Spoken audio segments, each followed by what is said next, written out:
शेतकऱ्यांसाठी 29 ऑगस्ट आत्ताच्या महत्त्वाच्या ठळक बातम्या. अकोट तालुक्यात ओल्या दुष्काळाची सावट. शेतात पाणी, पिके पडली पिवळी. अति पाऊस, सूर्यप्रकाश अभावी होतोय शेतावर परिणाम.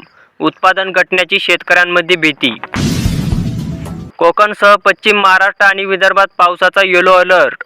प्रशासनाच्या वतीने नागरिकांना सतर्क राहण्याचा इशारा.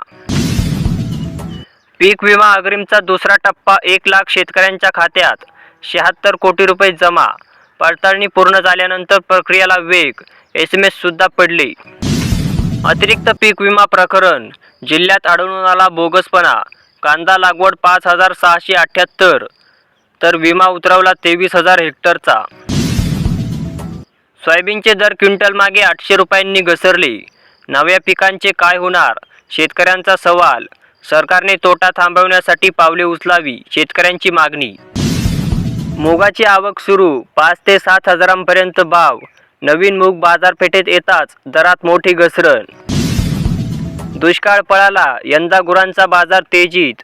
चाळीसगाव येथे गुरांची आवक वाढली. आठवडी बाजारात खरेदी विक्रीसाठी शेतकऱ्यांची मोठी गर्दी. सत्ताधाऱ्यांचा 5 कारखान्यांना 467 कोटी रुपये.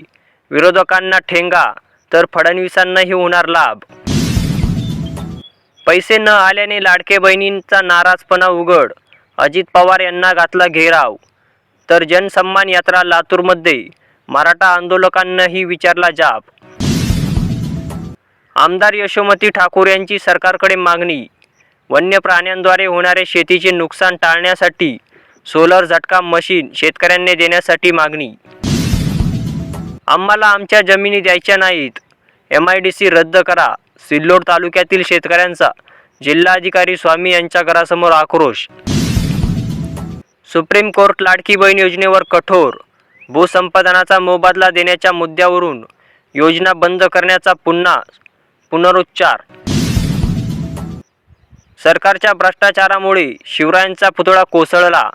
शरद पवार यांचा महायुती सरकारवर हल्ला. सरकारला कशाचेही तारतम्य नसल्याची टीका. पुतळ्याचा ठेकेदार आपटे याला भाजपने पळून लावल्याचा आदित्य ठाकरेंचा आरोप. मालवणमध्ये भरपावसात सभा. भाजप राणेंवर आदित्यंची टीका.